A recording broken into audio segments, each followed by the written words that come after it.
ভোরের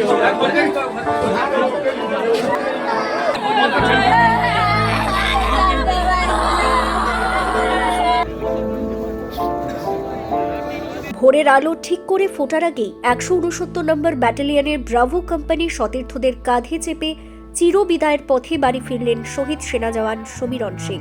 বীর সন্তানকে শেষ শ্রদ্ধা জানাতে তখন তার বাড়ির সামনে ভিড় জমায় গোটা গ্রাম ও এলাকার মানুষ। মৃত সেনা জওয়ানকে শ্রদ্ধা জানাতে কাক ভরে গোপীবল্লভপুর বিধানসভার বিধায়ক ডক্টর খগেন্দ্রনাথ মাহাতো পৌঁছে যান সমীরণের শোকস্তব্ধ বাবা মায়ের কাছে। বিডিও সহ ব্লক প্রশাসনের আধিকারিকদের সঙ্গে নিয়ে সকাল থেকে দীর্ঘক্ষণ তিনি পরিবারের সদস্য গ্রামবাসীদের পাশে থেকে সমস্ত বিষয় তদারকি করেন এবং পুত্র শোকাহত বাবা মায়ের পাশে থাকার আশ্বাস দেন। সূর্য ওঠার সময় সমীরণের দেহ নিয়ে তার সহকর্মীরা পৌঁছন গ্রামের স্কুল মাঠে। শেষ দেখা দেখতে সেখানে জড়ো হন গোটা গ্রামের মানুষ। বাবা মা ও পরিবারের সদস্যরা চোখের জলে প্রিয়জনকে শেষ বিদায় জানান। এরপর দেহ নিয়ে যাওয়া হয় শ্মশানে। সেনাবাহিনীর জওয়ানরা গান স্যালুট দিয়ে পূর্ণ রাষ্ট্রীয় মর্যাদায় শহীদ সমীরণ সিংকে শ্রদ্ধা জানান। উল্লেখ্য, জম্মু কাশ্মীরের ডোডা জেলায় ক্যাম্পে ফেরার সময় সেনাবাহিনীর একটি গাড়ি খাদে পড়ে দুর্ঘটনায় মৃত্যু হয় 10 জন সেনা জওয়ানের। সেই শহীদদের তালিকায় রয়েছেন ঝাড়গ্রাম জেলার সাকরাইল ব্লকের রগড়া অঞ্চলের কুচলাদারি গ্রামের বাসিন্দা সমীরণ সিং। তার অকাল প্রয়াণে শোকস্তব্ধ গোটা ঝাড়গ্রাম জেলা। আমরা সমীরণের এই দুর্ঘটনার কথা শুনলাম গত 22 তারিখ বেলা 4টার দিকে। তো এইভাবে যে দুর্ঘটনা ঘটে যাবে আমরা বুঝতে পারিনি। তো তার মৃতদেহ সমীরের মৃতদেহ আজকে সকাল 6টা নাগাদ কুচলাদাঁড়িতে পৌঁছায় নিজস্ব বাড়িতে। তখন তার এই মৃতদেহ দেখে আত্মীয় স্বজন, পরিবার, মা বাবা সবাই ভেঙে পড়েছে।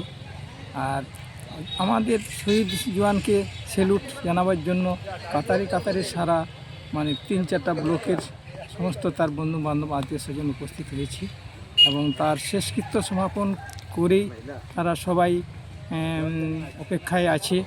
এত লোকজন হয়েছে যে আমরা সবাই যে এত একজন দেশের প্রতি তার এত ভক্তি ভালোবাসা ছিল এবং মানুষও তার প্রতি এত ভালোবাসা ভক্তি ছিল, সে আজকে আমরা বুঝে উঠতে পারলাম যে সমীরণ যে আগামী দিনে তার সম্পূর্ণ আশা তার কিন্তু সফল হলো না। স্বপ্ন অনেক ছিল, ঘর বাড়ি, ভাইকে পড়ানোর জন্য, মা বাবাদের সেবা যত্ন করার জন্য, কিন্তু এই তার স্বপ্ন পূরণ ব্যর্থ হয়ে গেল মাঝপথে।